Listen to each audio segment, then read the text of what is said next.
Good morning. Today is section 49, verses 10 through 18.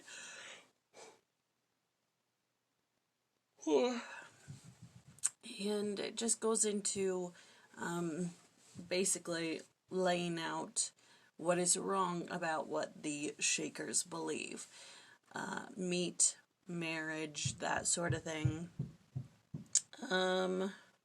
Where am I at? Joseph Fielding Smith says, the statement in relation to marriage in section 49 was given to the church several years before the revelation, known as section 132, plural marriage, was revealed. Hence, it is worded as we find it here, according to the law of Christ in 1831. This statement in relation to marriage was given to correct the false doctrine of the Shakers that marriage was impure and that a true follower of Jesus Christ must remain in the condition of celibacy to be free from sin and in full fellowship with Christ.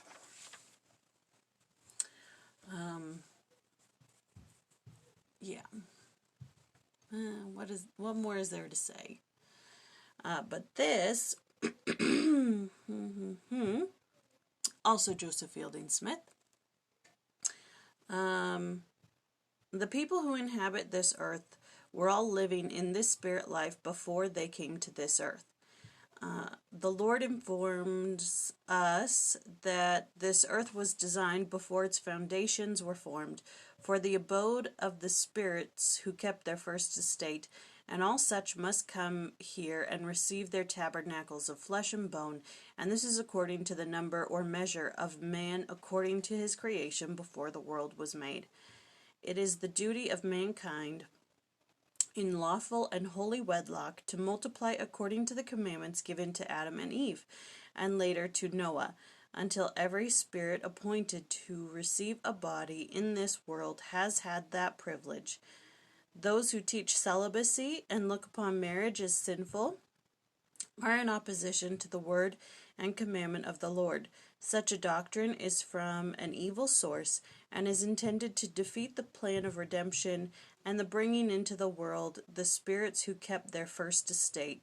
Satan, in every way that he can and with all his power, endeavors to defeat the work of the Lord. It is his purpose to destroy the souls of men, and if he can prevent them from having bodies by teaching men and women that marriage is unrighteous and sinful, or that they should not, after they are married, bring children into the world, he thinks he will accomplish his purpose. All who hearken to this evil whisperings and practice this evil will stand condemned before the throne of God. Now, I know that Satan has many tactics and many tools, and he tries to use them all. But I think this one is utterly hilarious.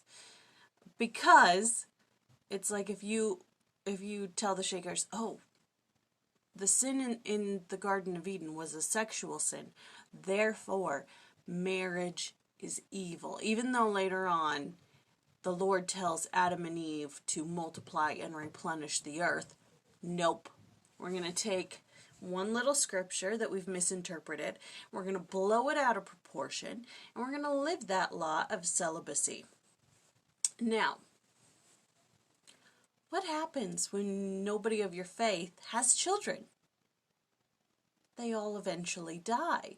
I think in the podcast they said that there's only 2 living Shakers left on the earth.